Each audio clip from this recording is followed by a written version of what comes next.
کبھی سوچا ہے کہ ہمارے سیاسی مباحث سے ٹی وی شوز پر ہونے والی بحثیں یہ سب اکثر بیلوں کی لڑائی کی طرح کیوں لگتی ہیں؟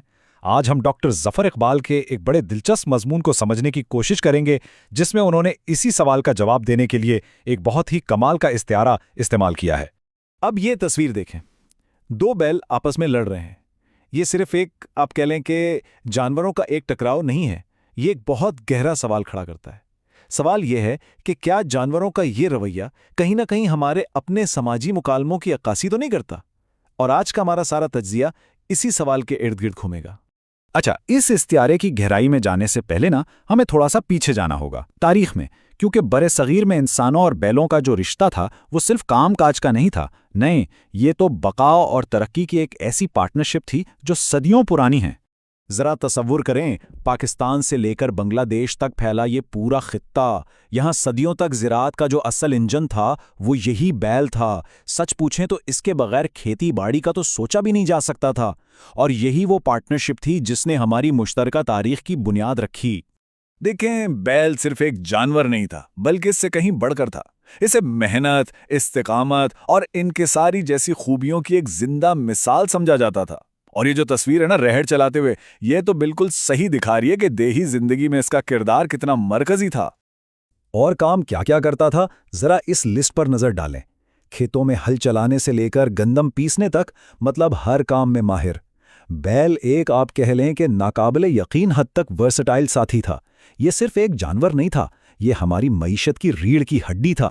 یہاں پر ڈاکٹر اقبال ایک بڑا زبردست کانسیپٹ لاتے ہیں، افقی ہم آہنگی یعنی ہاریزونٹل کوارڈینیشن۔ اب اس کا مطلب صرف مل کر کام کرنا نہیں ہے، نہیں، اس کا مطلب ہے کہ جب دو بیلوں کو ایک ساتھ جوتا جاتا ہے تو وہ ایک یونٹ بن کر بالکل پرفیکٹ ہارمونی میں کام کرتے ہیں۔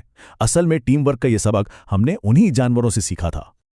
لیکن کہانی کا ایک دوسرا رخ بھی ہے۔ بیل کی صرف یہی ایک فطرت نہیں ہے، اس کی ایک دوسری سائڈ بھی ہے، ایک جبلتی فطرت، اور وہ اس کی محنتی پارٹنرشپ والی فطرت سے بالکل الٹ ہے۔ اور بس یہی ہمارے تجزیے کا سب سے اہم نقطہ ہے۔ تو یہ دیکھیں، ایک طرف ہے وہ محنتی تعمیری ساتھی، اور دوسری طرف ہے وہ جبلتی لڑاکا جو کسی کی نہیں سنتا۔ بیل کی یہ جو دو فطرتیں ہیں نا، یہ اصل میں دو بالکل الگ راستوں کی طرف اشارہ کرتی ہیں۔ ایک راستہ تعمیر کا ہے اور دوسرا تصادم کا۔ اور اسی جبلتی رویے کو مضمون نگار نے نام دیا ہے سینگ اڑانا، مطلب ایک ایسا ٹکراؤ جس کا مقصد صرف مقابلہ کرنا ہے، صرف جیتنا ہے، بھلے اس سے کوئی نتیجہ نکلے یا نہ نکلے۔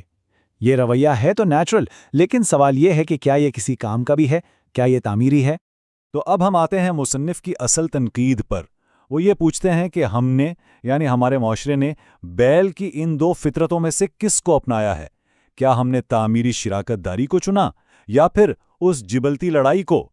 اصل سوال یہ ہے کہ ہم نے بل کی ان دو کوالٹیز میں سے کس میں مہارت حاصل کی ہے، محنت اور تعمیر میں، یا پھر لڑنے اور ایک دوسرے سے سینگ اڑانے میں؟ مصنف کا جواب بڑا سیدھا اور صاف ہے۔ مصنف کہتے ہیں کہ ہماری زرعی قوم نے بیلوں کی باقی خوبیاں اپنائی ہوں یا نہ اپنائی ہوں، ایک چیز ہے جو ہم نے پوری طرح سے کمال مہارت سے اپنا لی ہے، اور وہ ہے ان کا آپس میں سینگ اڑانا۔ یہ واقعی ایک بہت گہری اور سوچنے پر مجبور کرنے والی بات ہے۔ اور مصنف کے مطابق یہ جو سینگ اڑانے کا شوق ہے نا، یہ صرف سیاست تک نہیں رکا ہوا۔ ارے نہیں، ہم تو زبان کی بنیاد پر، مذہب کی بنیاد پر، یہاں تک کہ کرکٹ ٹیم میں کسی کھلاڑی کی بیٹنگ پوزیشن کیا ہونی چاہیے، اس جیسی چھوٹی چھوٹی باتوں پر بھی ایک دوسرے سے سینگ اڑاتے نظر آتے ہیں۔ تو مصنف کی اصل پریشانی یہی ہے کہ ایک طرف تو دنیا ہے جو منظم سسٹمز بنا کر آگے بڑھ رہی ہے، ترقی کر رہی ہے، اور دوسری طرف ہم ہیں جو اس فضول بے نتیجہ ٹکراؤ کے کلچر میں پھنس کر کہیں پیچھے رہ گئے۔ لیکن بات صرف مسئلہ بتانے پر ختم نہیں ہوتی۔ اچھی بات یہ ہے کہ مصنف آگے بڑھنے کا ایک راستہ بھی بتاتے ہیں، ایک حل جو ہمیں اس لڑائی جھگڑے سے آگے لے جا سکتا ہے۔ یہاں مصنف دو بالکل مختلف چیزوں کا موازنہ کر رہے ہیں۔ ایک طرف ہے تبادلہ لات، یعنی بس لاتوں کا تبادلہ، لڑائی جھگڑا، اور دوسری طرف ہے فکری گفتگو، یعنی ایک دوسرے کو سننے اور سمجھنے کا عمل۔ اب چوائس ہماری ہے کہ ہم ان میں سے کون سا راستہ چنتے ہیں۔ تو سوال یہ ہے کہ یہ تبدیلی آئے گی کیسے؟ اس کے لیے مصنف نے کچھ بڑے عملی قدم بتائے ہیں۔